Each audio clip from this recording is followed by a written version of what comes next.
स्वागत है दोस्तों आपके ड्रीम रीडर इंस्टीट्यूट में। तो हम दिल्ली पुलिस की जितने भी प्रीवियस ईयर क्वेश्चन आए हुए हैं वो कंप्लीट कर रहे हैं।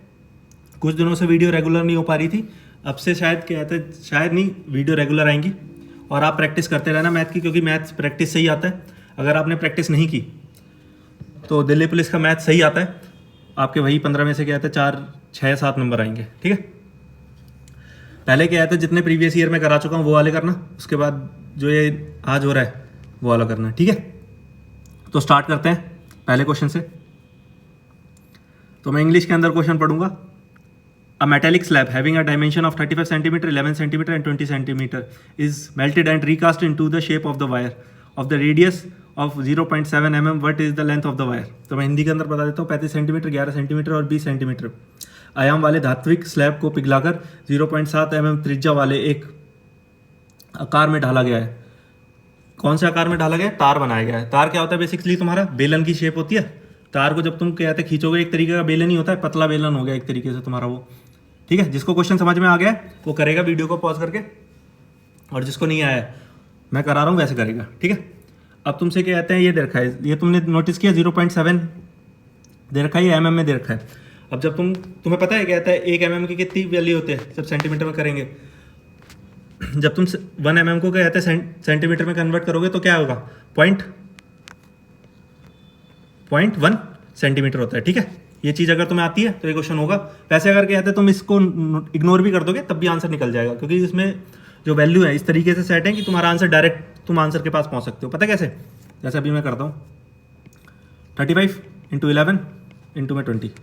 तुम्हें पता है जो स्लैब होती है वो क्या कहता है क्यूबॉइड की फॉर्म में दे रखी है। उसका क्या कहता है, क्या लगाओगे? आयतन लगाओगे। वॉल्यूम, वॉल्यूम क्या होता है? Length into breadth into height. और क्या कहता है बेलन होता है, बेलन की कहते हैं आयतन क्या होता है? Volume. Pi r square h, pi r square h. ठीक है, इसको जब तुम लगाओगे 22/7 इंटू में आर कितनी दे रखी है तुम्हें? 0.7 इंटू में 0.7। 0.2 हटाने के लिए 10 करोगे यहाँ पे, इंटू में 10, और तुम्हें एच निकालनी है। अब इसे काटो, ये 2 टाइम्स चला गया, और ये 5 और ये 10। ठीक है, इतना होने के बाद ये 7 से 7 कट हो जाएगा। जब तुम इसे करोगे, कहाँ गया पेन? 50/100 एच। अब एच की वैल्यू कितनी आ जाएगी तुम्हारी? ये आ जाएगी, अरे यहाँ पे है ना, ये तुम्हारा 1/100 एच होगा। ठीक है, जब तुम इसे ऊपर लेके जाओगे तो एच की वैल्यू कितनी आ जाएगी? 5000। फोर्थ ऑप्शन हो गया तुम्हारा। ठीक है, लेकिन ये चीज़ ध्यान रखना, क्या कहते हैं इसमें तो डायरेक्ट आंसर आ गया। क्या कहते हैं तुम्हें कुछ करना नहीं पड़ा, सेंटीमीटर को मिलीमीटर में या मिलीमीटर को सेंटीमीटर में चेंज नहीं करना पड़ा, क्योंकि इसमें वैल्यू इस तरीके से सेट है कि तुम डायरेक्ट आंसर से पहुंच रहे हो। इसलिए इसने यहाँ पे कंफ्यूज करने के लिए भी 500 मीटर दे रखा है, जो बच्चा कंफ्यूज होगा। लेकिन तुम डायरेक्ट आंसर से पहुंच रहे हो, इसलिए हेडेक लेने की जरूरत नहीं है। ठीक है, अब चलते हैं नेक्स्ट क्वेश्चन की तरफ।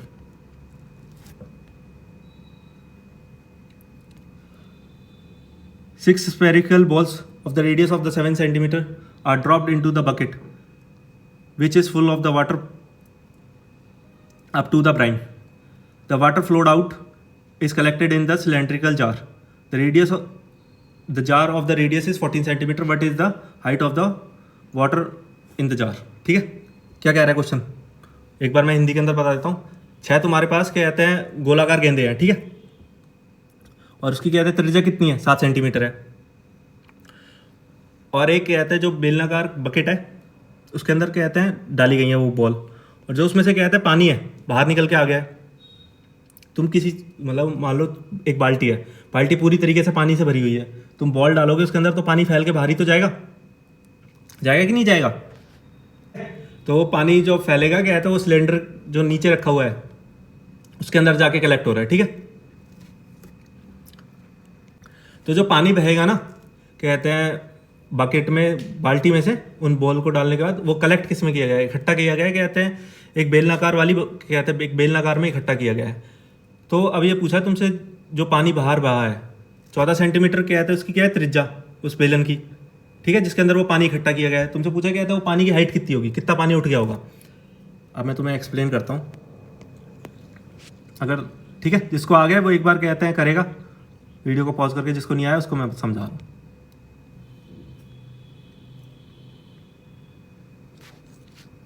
ये मान लो तुम्हारी बाल्टी हो गई, बाल्टी बेकार बन गई, ये बाल्टी हो गई थी है तुम्हारी। अब मान लो क्या था, तुमने ऐसे करके 6 गेंदें डाल दी इसके अंदर, पानी ऊपर तक भरा हुआ था, 6 गेंदें डाली, कुछ पानी बाहर आ गया। अब तुमने जो ये पानी बाहर आया है, ठीक है, वो किसके अंदर इकट्ठा किया, एक सिलेंडर है, ठीक है, उसके अंदर तुमने इकट्ठा कर लिया। अब जब तुम पानी इकट्ठा करोगे कहीं ना कहीं तो इसकी हाइट बढ़ेगी ना, वो हाइट पूछे तुमसे, क्या कहते हैं पानी की हाइट कितनी बढ़ेगी। अब तुम्हें एक बात पता होगी, कहते हैं मान लो कहते हैं जब भी हम किसी चीज़ के अंदर किसी चीज़ को डालते हैं तो उसके आयतन के बराबर ही कहते हैं वो चीज़ें आ जाएंगी, और जो बाहर निकलेगा वो भी उस आयतन के बराबर होगा। जो हमने पिछले क्वेश्चन में किया था ना, वही इस क्वेश्चन में करेंगे।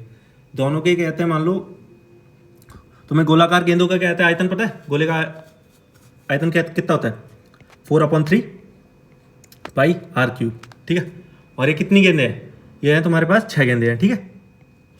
और इसके अपॉन में क्या कर दोगे तुम, जो कहते हैं बेलन का कहते हैं आयतन निकालने का फॉर्मूला क्या होता है, मैंने अभी इस पिछले क्वेश्चन में बताया था, पाई r²h, पाई r²h, पाई से पाई कैंसिल हो गया, ये तुम्हारी r डिफरेंट है, वरना r से r भी कट हो जाता। 6 4/3 इंटू में r कितनी है, क्या कहते हैं बकेट की, वो बाल्टी की 7, जो कहते हैं गेंदें डाली गई, बकेट की नहीं, बाल्टी की नहीं है, ये जो गेंदें डाली गई हैं उसकी है, 7 × 7 × 7, ठीक है। अपॉन में कितना कर दोगे, और जो कहते हैं जिसके अंदर पानी इकट्ठा किया गया है वो किस, उसकी कहते हैं त्रिज्या कितनी है, वो है 14, ठीक है। अब इसे काटो 2 टाइम्स, अरे 4 आ जाएगा, ये 4 से 4 कट जाएगा, ठीक है। अब तुम्हारी h कितनी आ गई, h आ गई तुम्हारी 14, और ए ऑप्शन तुम्हारा answer.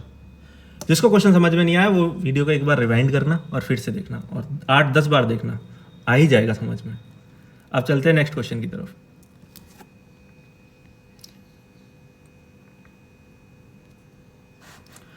The distance between the two stations A and B is 107 kilometer. A is 1.8 kilometer long train starts from station A from B at the rate of the speed 90 kilometer per hour. After 10 minutes, another train starts 1.2 kilometer long, starts with station B and run towards the station A at the speed of 100 kilometer per hour. What is the distance of the point from station A where two trains passing each other? ठीक है। अब मैं हिंदी के अंदर बता देता हूँ, दो ट्रेन है ए और दो ट्रेन है, क्या कहते हैं ए और बी की बीच की दूरी दे रखी है तुम्हें 107 किलोमीटर, ठीक है। एक ट्रेन 1.8 किलोमीटर लंबी है, ठीक है, वो स्टेशन ए से बी की तरफ चलना स्टार्ट करती है, कितने किलोमीटर प्रति घंटे की रफ्तार से, 90 किलोमीटर प्रति घंटे की गति से, ठीक है। 10 मिनट के बाद 1.2 किलोमीटर लंबी एक ट्रेन स्टेशन बी से ए की तरफ चलना प्रारंभ करती है 100 किलोमीटर प्रति घंटे की गति से, ठीक है। तो अब बीच में कहीं ना कहीं तो ये मिलेंगी ना, वो तुमसे टाइम पूछा क्या कहते हैं, जो भी कहते हैं जितने टाइम में वो चल देंगी, तो ए से जहाँ पे वो मिली हैं उसकी लंबाई पूछी है, उसकी डिस्टेंस पूछा, कहते हैं ए स्टेशन से जहाँ पे वो मिली है उसकी दूरी पूछी है तुमसे, ठीक है। अब मैं तुम्हें एक चीज़ बना के दिखाता हूँ, उससे तुम्हें समझ में आ जाएगा, और जिसको समझ में आ गया क्वेश्चन वो करेगा, जिसको नहीं आया है वो मुझे देखेगा मैं कैसे कर रहा हूँ, ठीक। मान लो कहाँ गया पेन, ये हो गया ए और बी, ये ट्रेन है तुम्हारी, इस ट्रेन का नाम दे देते हैं ट्रेन 1, और ये तुम्हारी ट्रेन, ये तुम्हारी ट्रेन 2 है, ठीक है।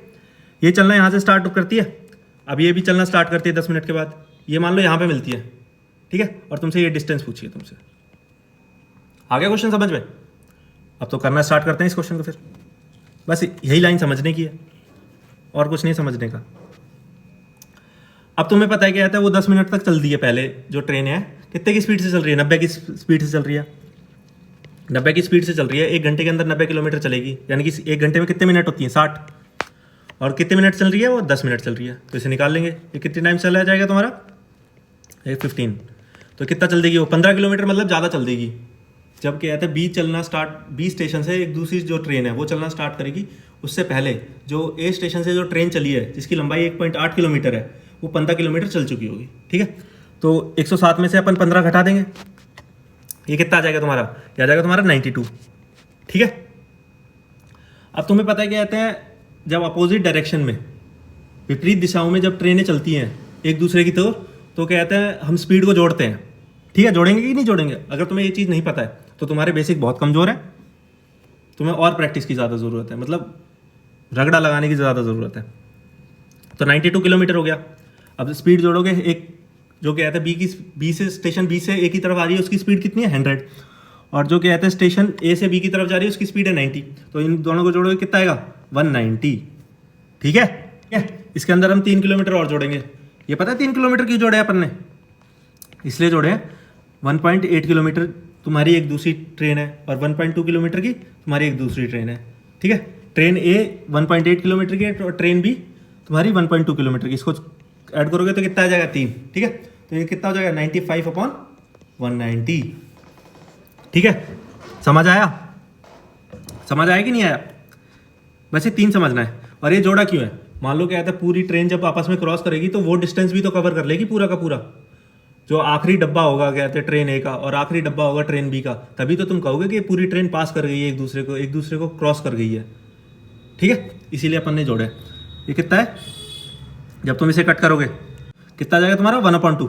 आधे घंटे के अंदर क्या कहते हैं कवर कर जाएगी। अब तुमसे क्या कहा गया है? तुमसे कहा गया है क्या कहते हैं वो 90 किलोमीटर प्रति घंटे की रफ्तार से चल रही है। जब 90 को तुम हाफ एन आवर से कहते हैं काटोगे तो कितना आ जाएगा 45 किलोमीटर। 45 किलोमीटर ये चल चुकी है और 15 किलोमीटर अपन ने पहले ही निकाली थी ये, और 1.8 किलोमीटर ये लंबी ट्रेन है। तो कितना आ गया ये तुम्हारा 1.8 और ये कितना हो गया? ये हो गया तुम्हारा 5। ये तुम्हारा क्या होगा? ये तुम्हारा माइनस होगा। क्यों होगा? वो गलती से निकल गया क्या कहते हैं प्लस का, क्योंकि है ना जो क्या कहते हैं मान लो अपन ने क्या कहते हैं 3 किलोमीटर इसके अंदर ऐड कर दिया था ना, उसको माइनस करोगे ना तुम, क्या कहते हैं ट्रेन की डिस्टेंस को थोड़ी ना तुम उससे मेजर कर लोगे, वो कैलकुलेट नहीं करेंगे। ठीक है, 1.8 किलोमीटर इसके अंदर माइनस करेंगे तो कितना आ जाएगा तुम्हारा 58.2। ठीक है, थर्ड तुम्हारा ऑप्शन हो गया। मतलब ऐसे क्वेश्चन भी नहीं आते क्या कहते हैं बिल्कुल हलवा हलवा क्वेश्चन दिल्ली पुलिस में। अगर तुमने प्रैक्टिस नहीं की ना, वही 10-15 में से क्या कहते हैं 5 या 6 नंबर आएंगे तुम्हारे। अब चलते हैं नेक्स्ट क्वेश्चन की तरफ। तो आप इस क्वेश्चन को रीड करेंगे। ठीक है, जिसको अगर क्वेश्चन समझ में पहले से ही आता है तो वीडियो को पॉज करके आंसर निकाल देना, और जिसको नहीं आता है वो वीडियो को देखना। A shopkeeper suffers a loss of 10% if he sells an article for ₹6,750। What should be the selling price so that he earns 10% profit. बिल्कुल हलवा सवाल है, एक बार मैं हिंदी के अंदर पढ़ देता हूँ। एक दुकानदार को एक वस्तु को 6,750 रुपये में बेचने पर 10% की हानि होती है। विक्रय मूल्य क्या होना चाहिए जिससे वह 10% का लाभ कमाए। ठीक है, तो क्वेश्चन के अंदर क्या कह रहा है? एक दुकानदार है, वो 6,750 रुपये में एक चीज़ को बेच रहा है, एक आर्टिकल को, एक वस्तु को, तो उसे 10% की हानि हो रही है। अब उसे क्या कहते हैं 10% का लाभ कमाने के लिए कितने रुपए में वो चीज़ बेचनी पड़ेगी। ठीक है, तो तुम्हें पता है 10% की हानि हो रही है, तो ये कितने के बराबर होगी? 6,750 90 के बराबर होगी। जब तुम 100 में से 10 माइनस कर दोगे कितना आएगा 90, और तुम्हें 10% का ही प्रॉफिट कमाना है, तो कितना हो गया 110 कर लेंगे इसे। अब इसे काट लो, ये 7 टाइम चला गया, ये 0 से 0 कट जाएगा, और ये कितना बचेगा 5। ये तुम्हारा कितना आ जाएगा? जब 11 को 75 से मल्टीप्लाई करोगे तो कितना आएगा 5, 12 और 8 0, 8,250 रुपये। ठीक है, जिसको अगर ये क्वेश्चन भी नहीं आता ना, उसका कॉन्सेप्ट बहुत ज़्यादा बेकार है, बिल्कुल बेकार है, कतई नल्ले। ठीक है, अब करेंगे अगला क्वेश्चन।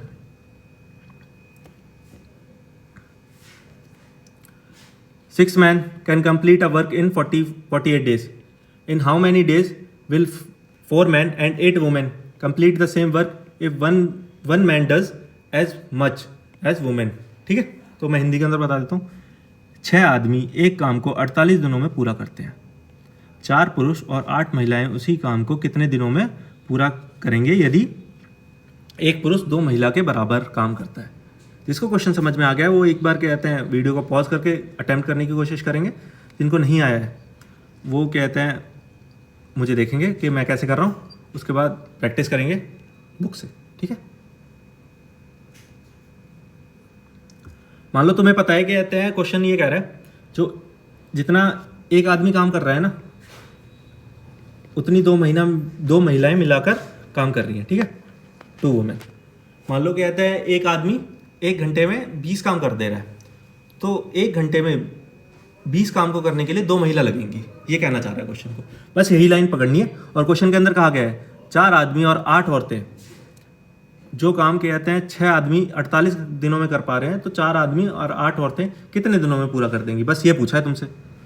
ठीक है, अब तुम्हें पता है क्या कहते हैं 6 मैन है, वो कितने कितने दिनों में काम पूरा करें, 48 आवर्स में। ठीक है, अब इसके इक्वल में क्या रखेंगे, 4 मैन तो है अपने पास लेकिन 8 वुमेन है। तुम्हें पता है कहते हैं एक आदमी 2 औरतों के बराबर है, तो 8 वुमेन कितने आदमियों के बराबर होगी, 4 के, तो +4 और कर देंगे, तो ये 8 मैन हो गए, 8 × x कर देंगे। ठीक है, अगर तुमने ये चीज़ समझ ली, 4 + 4 8 लिखा है अपन ने, तो क्वेश्चन बहुत आराम से हो जाएगा। अब इसे कट कर लो, 6 8 जा 48, तो x की वैल्यू कितनी आ गई, 36। ये तुम्हारा आंसर है, सी ऑप्शन। सिंपल एकदम, कोई हार्ड एंड फास्ट रूल नहीं है, कोई साइंस नहीं लग रही तुम्हारी। अब चलते हैं अगले क्वेश्चन की तरफ।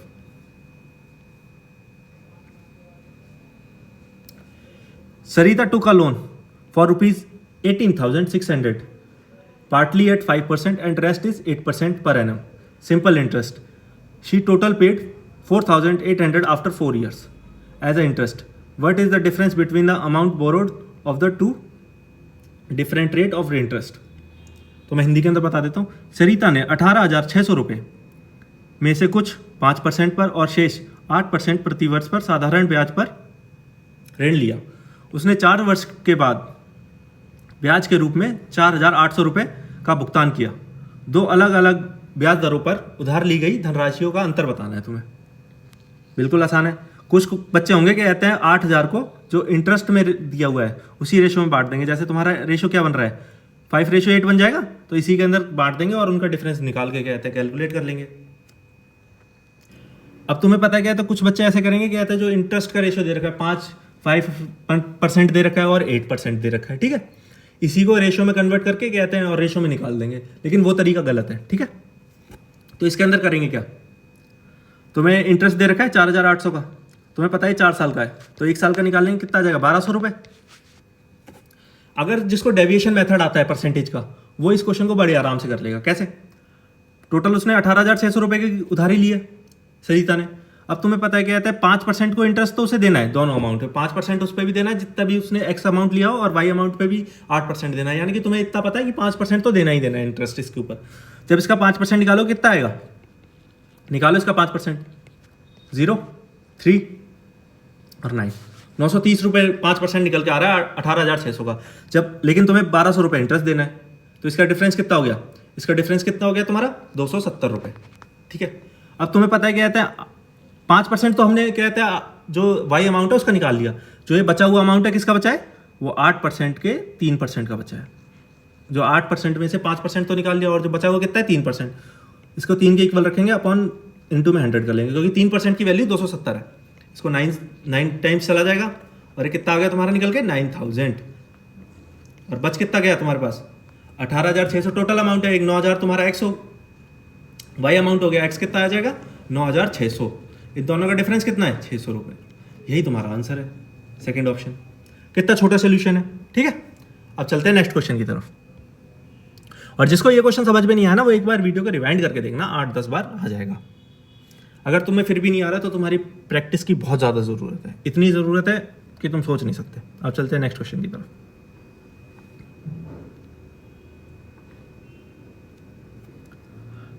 A shopkeeper earns a profit of 35% when he sell an article at discount of 10%.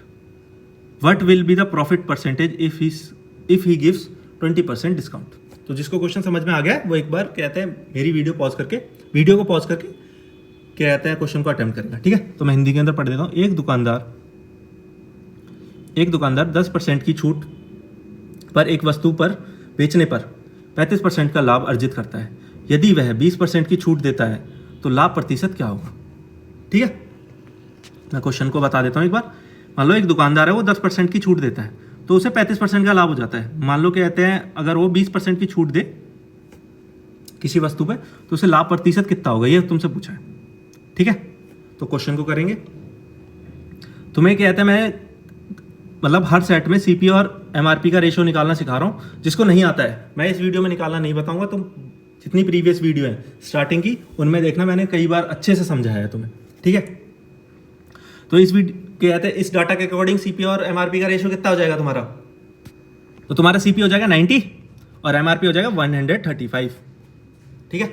जिसको ये चीज़ समझ में नहीं आई वो प्रीवियस वीडियो देखना, मैंने कई बार अच्छे से समझाया है। अब तुम्हें पता ही कहते हैं हर सेट में ऐसा क्वेश्चन आया है, अगर तुम्हें ये रेशो निकालना आता है ना तो तुम्हारा टाइम बचेगा, कैलकुलेशन बचेगी, ठीक है।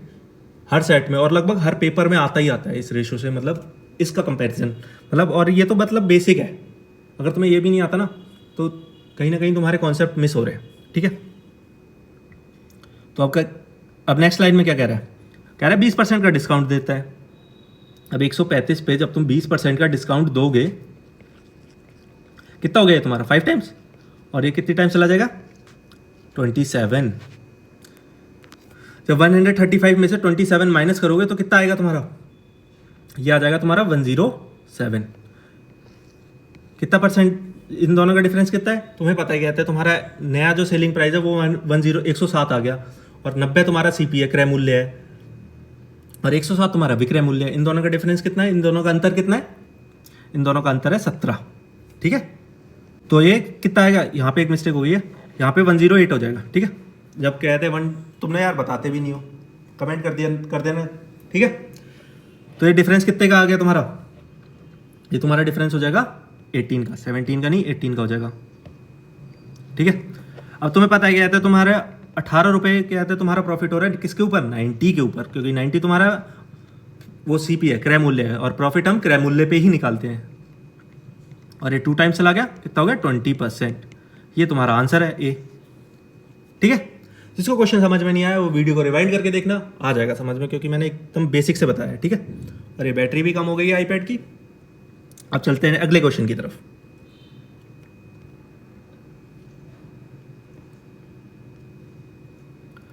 A student requires 221 days attendance to appear in the examination. A student has 208 days of attendance and he declared ineligible by 5%. What is the percentage of the attendance required to appear in the examination? अब मैं एक बार हिंदी के अंदर और बता देता हूँ, फिर मैं इसको एक्सप्लेन करूंगा। जिसको क्वेश्चन आ गया है वो कहते हैं करने की कोशिश करेगा, अगर नहीं आता है तो कोई बात नहीं, मैं इसको कराऊंगा। एक छात्र को परीक्षा में बैठने के लिए 221 दिनों की उपस्थिति की आवश्यकता होती है। एक छात्र की उपस्थिति 208 दिन है और वो 5% अनुपस्थित से अयोग्य घोषित किया जाता है। परीक्षा में उपस्थित होने के लिए आवश्यक उपस्थिति का प्रतिशत ज्ञात करें, ठीक है। अगर तुमने क्या कहते हैं वो एग्जाम में पास फेल वाले क्वेश्चन को अगर तुमने अच्छे से करा है तो ये क्वेश्चन बहुत आराम से हो जाएगा, ठीक है। मैं हिंदी के अंदर बता देता हूँ। तो मान लो कहते हैं तुम्हारे स्कूल के अंदर कह देते थे ना, अगर तुम स्कूल नहीं आओगे तो तुम्हें पेपर नहीं देने दिए जाएंगे, उसी टाइप का क्वेश्चन है। अब तुमसे कह रहा है कि कहते हैं तुम्हें 221 दिन आता था पूरी साल में स्कूल, तुम 208 दिन ही आए, और तुमसे कह दिया तुम्हारी 5% अटेंडेंस कम है इसलिए तुम बैठने नहीं दी जा रहे पेपर के अंदर। बड़ी दिक्कत की बात है वैसे, है ना। अब तुम इसमें से इसे माइनस करोगे तो कितना आ जाएगा तुम्हारा, ये आ जाएगा तुम्हारा, इसका डिफरेंस कितना है तुम्हारा 13, ठीक है। और एक किसकी परसेंट कितने परसेंट से तुम्हें क्या कहते हैं बाहर निकाल दिया गया है, 5% से। तो ये किसकी वैल्यू हो गई, 5% की वैल्यू हो गई। जब 13 तुम्हारी 5% की वैल्यू है तो 100% की वैल्यू कितनी हो गई तुम्हारी, 260 दिन, ठीक है। टोटल 260 दिन स्कूल खुला था तुम्हारा, और उसमें से तुम्हें आना कितने दिन था, इतने दिन आओगे तो तुम्हें पेपर में बैठने के लिए दे दिया जाएगा, लेकिन तुम आए 208 ही दिन हो। अब तुमसे पूछा क्या कहते हैं ये 221 जो दिन आए हैं, जो 221 दिन है कितने परसेंट है 260 का, ठीक है। तो आराम से निकाल देंगे इसे हम, 221/206 इंटू में 100, ठीक है। इसे 17 से कट करोगे तो ये कितना जाएगा तुम्हारा 20 टाइम्स चला जाएगा, और ये तुम्हारा 17 टाइम्स चला जाएगा।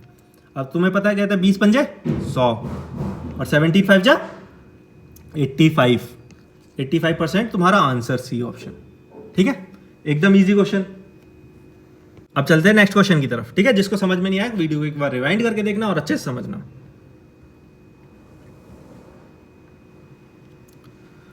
the sum of the two numbers is 33 if their LCM is HCF and LCM and the HCF is 72 and 3 respectively. Then what is the difference in the numbers? दो संख्याओं का योग 33 है यदि उनका लासा और मासा 72 और 3 है तो संख्याओं का अंतर क्या होगा? ठीक है, एकदम इजी सवाल है, बड़े आराम से करेंगे। क्वेश्चन को करते हैं छोटा। अरे कहाँ जा रहा है भाई? अब तुम्हें पता है क्या है, दो वैल्यू को जब जोड़ते हैं तो h x plus h y equals to 33। अब जिनको नहीं पता है क्या है एच क्या होता है, जब दो संख्या को अगर तुम एलसीएम और एचसीएफ निकाल रहे हो तो उसके अंदर कुछ ना कुछ कॉमन मल्टीपल और फैक्टर होगा। अगर कहते कुछ भी नहीं होगा ना, मान लो कहते तुम्हारे मन में आएगा प्राइम नंबर हुआ तो उसके अंदर एच की जो वैल्यू होगी ना वो 1 मान लेंगे। ठीक है, अगर तुमने सोचा भी है तो, अगर नहीं सोचा है तो फिर भी मैं बता दे रहा हूँ। ठीक है, अब तुम्हें पता है क्या कहते हैं एच एक्स और मल्टीप्लाई में एच वाई को करते हैं तो एलसीएम और इनटू में एचसीएफ आता है। तो ये बेसिक चीज़ें अगर तुम्हें पता है तो ठीक है, नहीं पता है तो मैं अभी बता रहा हूँ, सीख लो। और जब तुम कहते हैं मान लो एचसीएफ तुम्हारा एलसीएम किसके इक्वल होता है, एलसीएम जो तुम्हारा कहते हैं लासा होता है वो किसके इक्वल होता है, एच एक्स वाई के। और जो एचसीएफ होता है जो तुम्हारा कहता है मासा होता है वो किसके इक्वल होता है, वो खाली एच की वैल्यू होती है। ठीक है, अब तुम्हें पता है कॉमन मल्टीपल कितना है, मान लो प्राइम नंबर में 1 है, इसके अंदर कितना है 3 तुम्हें गिवन है। जब तुम 33 को 3 से डिवाइड कर दोगे तो क्या आ जाएगा 11, एक्स प्लस वाई की वैल्यू कितनी आ गई 11। ठीक है, अब तुम्हें पता है एच एक्स वाई होता है, ये कितना दे रखा है एलसीएम तुम्हें 72 और तुम्हें ये कितना है 3। जब तुम इसे कट करोगे तो कितना आएगा, ये आ जाएगा तुम्हारा 24। एक्स इंटू वाई की वैल्यू कितनी दे रखी है तुम्हें 24।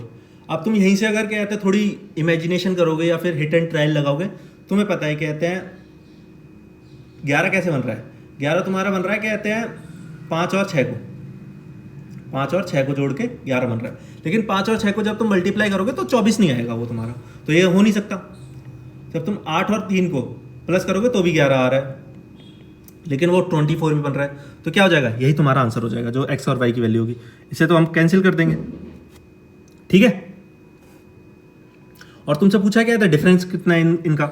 अब तुम्हें पता है एक्स और वाई की जब तुमने वैल्यू पता लगा ली 8 और 3 है तो इनका डिफरेंस कितना है, 8 और 3 का डिफरेंस कितना होगा, अंतर कितना है 5 का। और तुम्हें पता है कॉमन मल्टीपल कितना है, उससे भी तो मल्टीप्लाई करोगे तो कितना आ गया तुम्हारा 3 का, क्योंकि 3 कॉमन मल्टीपल फैक्टर है जो एचसीएफ है, तो कितना आ गया 15। यही तुम्हारा आंसर है। ठीक है, समझ आया? जिसको समझ नहीं आया एक बार मैं इसका बेसिक भी बता देता हूँ। मान लो ये तुम्हारा कहते हैं एक्स प्लस वाई कहते हैं तुम्हारा 11 आ रहा है, एक्स इंटू वाई कहते हैं तुम्हारा 24 आ रहा है। इसके अंदर हम एक फॉर्मूला पुट कर लेंगे। वो फॉर्मूला क्या होता है, वो फॉर्मूला होता है तुम्हारा एक्स प्लस वाई का होल स्क्वायर बराबर एक्स माइनस वाई का होल स्क्वायर प्लस 4xy। ये फॉर्मूला पता है किसी को, एक्स प्लस वाई की तुम्हें वैल्यू पता है 11 है, इसका स्क्वायर करोगे कितना आ जाएगा 121 इक्वल्स टू, ये तुम्हारा निकालना है एक्स माइनस वाई का होल स्क्वायर इक्वल्स टू में कितना हो गया ये तुम्हारा। और एक्स जो कहता है एक्स इंटू वाई की तुम्हारी वैल्यू कितनी दे रखी है 24। जब इसको कहता है 4 से मल्टीप्लाई करोगे तो कितना आ जाएगा तुम्हारा ये 24 इंटू 4, ये कितना आएगा तुम्हारा, तो कितना आ जाएगा तुम्हारा 96। जब 96 को इस साइड लेके जाओगे, ये बीच में प्लस का साइन आएगा, जब 96 उस साइड लेके जाओगे जो और 121 में से माइनस करोगे तो तुम्हारा कितना आ जाएगा 25। ठीक है, वो किसकी वैल्यू दे रखी है, एक्स माइनस वाई के होल स्क्वायर की। अब तुम्हें पता चल गया एक्स माइनस वाई अपना 5 है, क्योंकि जब इसको रूट करोगे तो ये 5 आ जाएगा। और तुम्हें पता है कॉमन मल्टीप्लाई कितना है 3, तो तब भी आंसर तुम्हारा 15 आएगा। चाहे तुम बेसिक से जाओ, बेसिक्स से क्या कहता है एक्स माइनस एक्स वाई की तुम्हें वैल्यू निकाल के गया तो फॉर्मूला पुट करके वैल्यू निकालनी है। अगर तुम अपनी इमेजिनेशन से सोचोगे तो तुम्हारा दिमाग थोड़ा ज़्यादा चलेगा, अच्छा चलेगा। तो मैं आशा करता हूँ कि तुम उसी से क्वेश्चन करना बजाय इसके, वरना क्या कहता है 30 सेकंड 40 सेकंड तुम खा ही जाओगे करने में। तो अब चलते हैं नेक्स्ट क्वेश्चन की तरफ। जिसको क्वेश्चन समझ में नहीं आया वीडियो को एक बार फिर से रिवाइंड करना। मैं हर क्वेश्चन में यही कह रहा हूँ, क्योंकि अगर तुम छोड़ दोगे क्वेश्चन को तो उससे कोई सोल्यूशन नहीं निकलेगा। अगली बार अगर मान लो यही क्वेश्चन पेपर के अंदर आया तो तुम कंप्यूटर की स्क्रीन ही देखोगे और टाइम जा रहा होगा। ठीक है, अब चलते हैं नेक्स्ट क्वेश्चन की तरफ। एवरेज का सबसे easy question. The average score of the 40 student of the section A is 92 to 2 student of the class having average score is 95 move to another section and 2 new students replace them.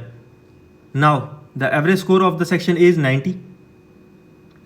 What is the average score of the student who joined the section A? तो मैं एक बार हिंदी के अंदर बता देता हूँ. विभाग ए में ए के 40 छात्रों का औसत भार कितना है? औसत अंक, भार नहीं, औसत अंक कितना है? 92. कक्षा के में जिन दो छात्रों का औसत अंक 95 है वे दूसरे विभाग में चले गए और दो नए छात्र आए हैं उनका औसत क्या है? उनका औसत अंक है 90. ठीक है. अब तुमसे पूछा क्या कहता है, ये कह रहा है क्या कहता है जो बच्चे गए हैं उसके बाद जो विभाग है उस पूरे का कहता है औसत कितना हो गया? 90 हो गया. अब तुमसे ये पूछा क्या कहता है जो बच्चे नए आए हैं उनका औसत भार कितना होगा? ठीक है. क्वेश्चन बहुत आसान है. अगर तुमने कहता है एवरेज का, अगर तुम्हें बेसिक कॉन्सेप्ट पता है, कद्दू कटेगा तो सब में बटेगा. अगर कहता है किसी ने ज़्यादा ले लिया तो सबको इफेक्ट जो एवरेज निकल के आएगा पूरी क्लास का, सबको कहते हैं कम निकल के आएगा. अगर कहते हैं किसी कोई कम ज़्यादा कम कर रहा है, अगर कोई ज़्यादा लेके आ रहा है तो सबका एवरेज बढ़ जाएगा, जो पूरी क्लास का एवरेज होगा. अगर कोई कम लेके आ रहा है तो पूरी क्लास का एवरेज कम हो जाएगा. ये चीज़ें अगर तुम्हें पता है तो आराम से हो जाएगा. अगर तुमने वही चीज़ नहीं रटी है, कहते हैं सबको जोड़ के और जितनी संख्या है उसमें डिवाइड कर दो, अगर तुम्हें ये चीज़ रटी है तो तुम्हें एवरेज का कॉन्सेप्ट नहीं आता, बस तुमने एक फॉर्मूला रट लिया है अपने लिए. ठीक है. तो क्वेश्चन बहुत आसान है. अब तुम्हें पता है कहते हैं जो बच्चे गए हैं 2, उनका कहते हैं एवरेज 95 दे रखा है. जब तुम इसे 2 से मल्टीप्लाई करोगे कितना हो गया? ये तुम्हारा 190 हो गया. पूरी क्लास का एवरेज वेट पे पहले कितना था? 92. अब कितना हो गया? 90. कितना कम हो गया? 2. कितने बच्चों का कम हुआ है? 40 बच्चों का. तो कितना हो गया? 80. जो 80 वेट है, वो जो 2 बच्चे नए आ रहे हैं वो कम ही तो लेके आए होंगे. उन्हें लाना था 190, वो 80 कम और लेके आ रहे हैं. तो इसमें से 80 माइनस कर दोगे तो एक कितना हो गया तुम्हारा? 110. जब इसे 2 से डिवाइड करोगे तो कितना हो गया तुम्हारा? 55. यही तुम्हारा आंसर है. Very easy. इससे आसान कुछ है ही नहीं क्वेश्चन के अंदर.